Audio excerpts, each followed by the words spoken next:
ओम नमः शिवाय। हर हर महादेव। भगवान शिव की कृपा आप सब पर सदैव बनी रहे। प्रिय भक्तों, क्या आपने कभी सोचा है, हर सुबह जब हम तुलसी को जल देते हैं तो उस जल के साथ कौन सी शक्ति धरती में उतरती है? क्यों कहा गया है कि तुलसी को जल देते समय बोले गए सिर्फ 3 शब्द हमारे घर में लक्ष्मी का वास करा देते हैं और जीवन के हर दुख हर दरिद्रता को मिटा देते हैं? वह 3 शब्द कौन से हैं? किसने बताएं? और क्यों इस रहस्य को सैकड़ों वर्षों तक गुप्त रखा गया? आज की इस पवित्र कथा में हम सुनेंगे वही दिव्य रहस्य जो स्वयं भगवान शिव ने देवी पार्वती को बताया था। कैलाश पर्वत पर उस दिन का दृश्य विलक्षण था। चारों ओर गंगा की कल कल ध्वनि गूंज रही थी और नंदी भगवान शिव के चरणों में ध्यानस्थ खड़े थे। देवी पार्वती जिनके मुख पर सदैव एक गंभीर शांति रहती थी, उस दिन कुछ विचलित सी लग रही थी। उनके मन में एक प्रश्न बार बार उठ रहा था, पर वे उसे शब्द नहीं दे पा रही थी। शिवजी ने अपने नेत्र खोलकर उनकी ओर देखा और मुस्कुराकर बोले, देवी क्या बात है? आज तुम्हारा मन किसी रहस्य को जानने को उत्सुक लगता है। पार्वती बोली, प्रभु मैं प्रतिदिन देखती हूं कि आप और मैं मिलकर नित्य तुलसी के पौधे को प्रणाम करते हैं। आप स्वयं उसे जल अर्पित करते हैं, परंतु मैंने ध्यान दिया कि हर बार जब आप जल चढ़ाते हैं तो आपके मुख से कोई मधुर शब्द निकलते हैं, जैसे कोई छोटा सा मंत्र। मुझे यह समझ नहीं आता कि वह कौन सा मंत्र है जिसे आप इतनी श्रद्धा से बोलते हैं। शिवजी मंद मुस्कुराए, बोले, देवी यह जो तुमने देखा वह साधारण नहीं, वह 3 शब्दों का एक दिव्य मंत्र है जिसे ब्रह्मा से भी जानना कठिन है, परंतु इसे जानने का अधिकारी वही होता है जिसके भीतर शुद्ध जिज्ञासा हो। और आज तुम्हारे मन में वही जिज्ञासा है। पार्वती के नेत्रों में चमक आई। प्रभु कृपया मुझे बताइए कि वह मंत्र क्या है? आखिर तुलसी को जल देते समय कौन सा मंत्र बोलना चाहिए जिससे भगवान विष्णु और देवी लक्ष्मी प्रसन्न हो? क्या वह केवल एक साधारण उच्चारण है या उसमें कोई रहस्य छिपा है? शिवजी गंभीर हुए। उन्होंने कहा, देवी इस प्रश्न का उत्तर बहुत बड़ा है। जो इसे जान लेता है वह दरिद्रता, दुख और दोषों से मुक्त हो जाता है, परंतु इस मंत्र का महात्म केवल सुनने से नहीं समझा जा सकता। इसके पीछे एक अद्भुत कथा है जो स्वयं श्री कृष्ण ने देवी सत्यभामा से कही थी। किंतु देवी, इस दिव्य मंत्र का रहस्य जानने से पहले मैं तुम्हें तुलसी की उत्पत्ति का रहस्य बताऊंगा।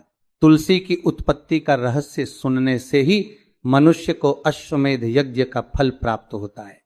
अब ध्यानपूर्वक सुनो। यह कथा उस समय की है जब असुरों और देवताओं के बीच निरंतर युद्ध चल रहा था। भगवान शिव बोले, बहुत काल पहले दैत्यराज जलंधर नाम का एक असुर हुआ। वह समुद्र से उत्पन्न हुआ था और उसमें अपार शक्ति थी।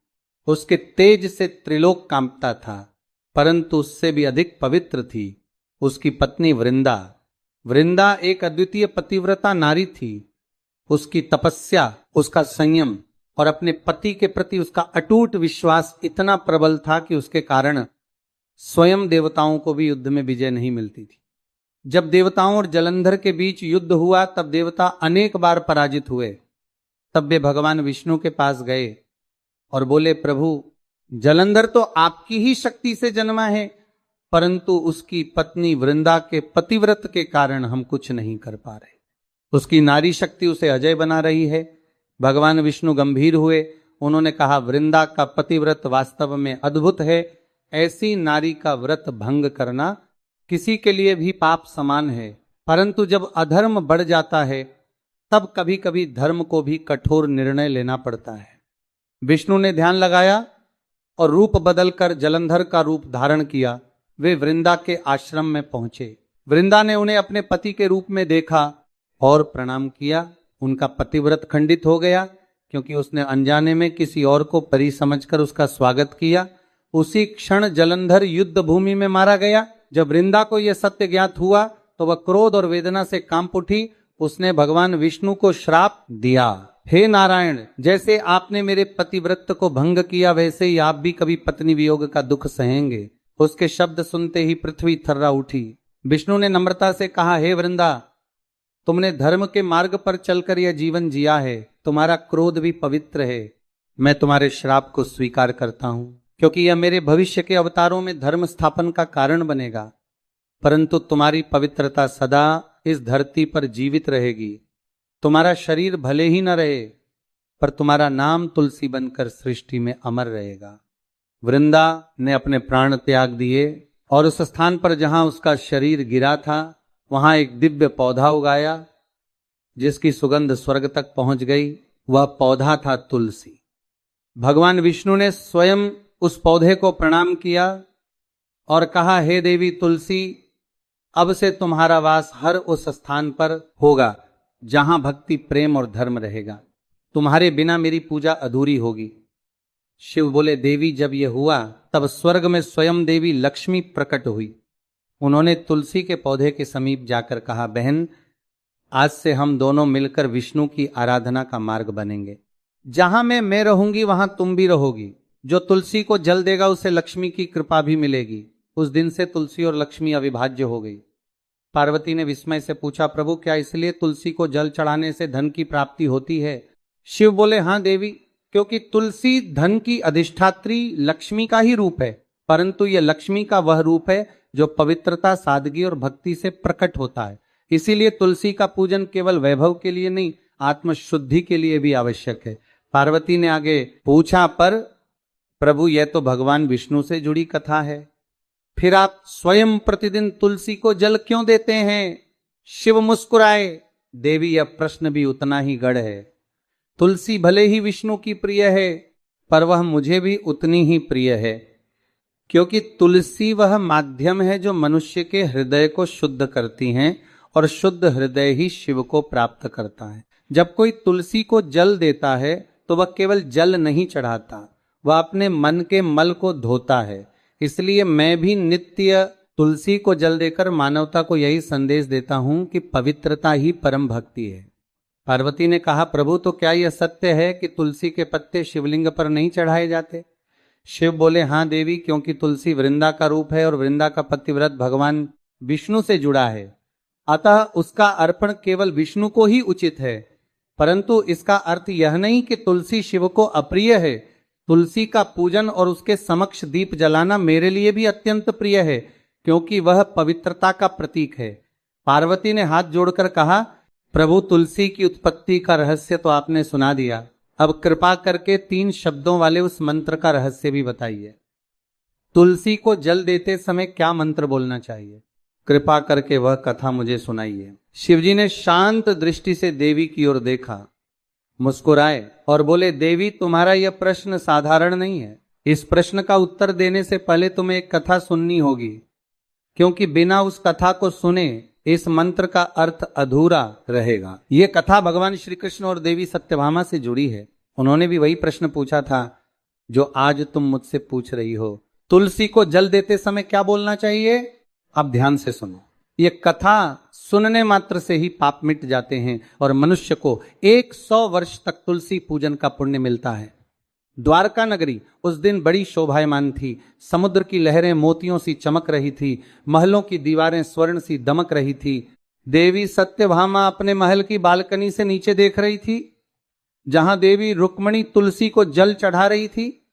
हाथ में रजत कलश, होठों पर मुस्कान और मुख से कोई मधुर मंत्र प्रवाहित हो रहा था। सत्यभामा के मन में जिज्ञासा उठी, रोज तुलसी को इतना महत्व क्यों दिया जाता है? क्या इस पौधे में कोई रहस्य छिपा है? वह तुरंत श्री कृष्ण के पास पहुंची। उन्होंने कहा, हे स्वामी, मैं प्रतिदिन देखती हूं कि आप तुलसी को जल चढ़ाते हैं और रुक्मणी जी दीपक जलाती हैं। कृपया बताइए, इसके पीछे क्या रहस्य है?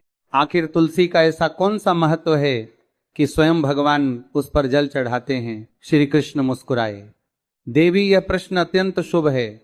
तुलसी साक्षात लक्ष्मी का रूप है। जहां तुलसी का वास होता है वहां लक्ष्मी स्वयं निवास करती हैं। परंतु केवल तुलसी को जल देना पर्याप्त नहीं। जल अर्पित करते समय बोला गया एक छोटा सा मंत्र संपूर्ण जीवन बदल देता है। सत्यभामा ने विस्मय से पूछा, हे प्रभु, वह कौन सा मंत्र है? श्री कृष्ण बोले, उससे पहले उसका महात्म सुनो। जब तक उसके पीछे की कथा न समझो तब तक उस मंत्र की शक्ति प्रकट नहीं होती। श्री कृष्ण ने कहा, दक्षिण में एक नगर था जहां एक ब्राह्मण रहता था। नाम था रामदास।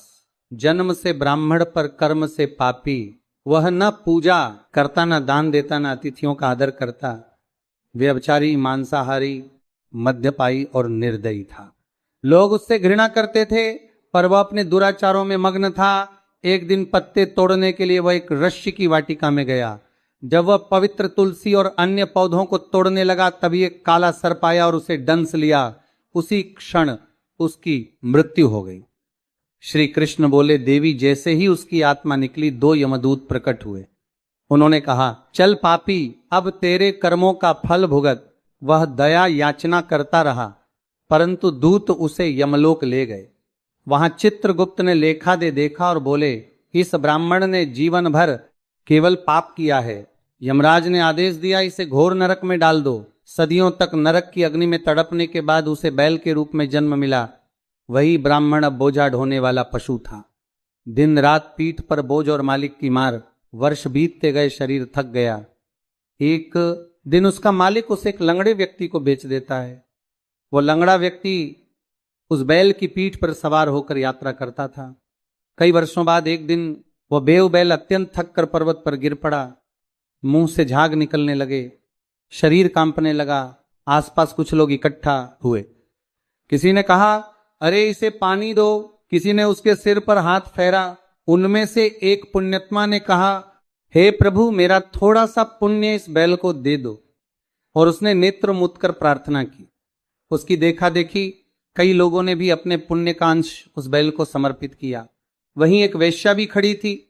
उसने सोचा, मेरे पास पुण्य तो नहीं पर दया है, और उसने भी अपने अंतःकरण की पवित्रता से कहा, हे प्रभु, मेरा जो भी थोड़ा पुण्य हो, यह बैल उसे प्राप्त करें।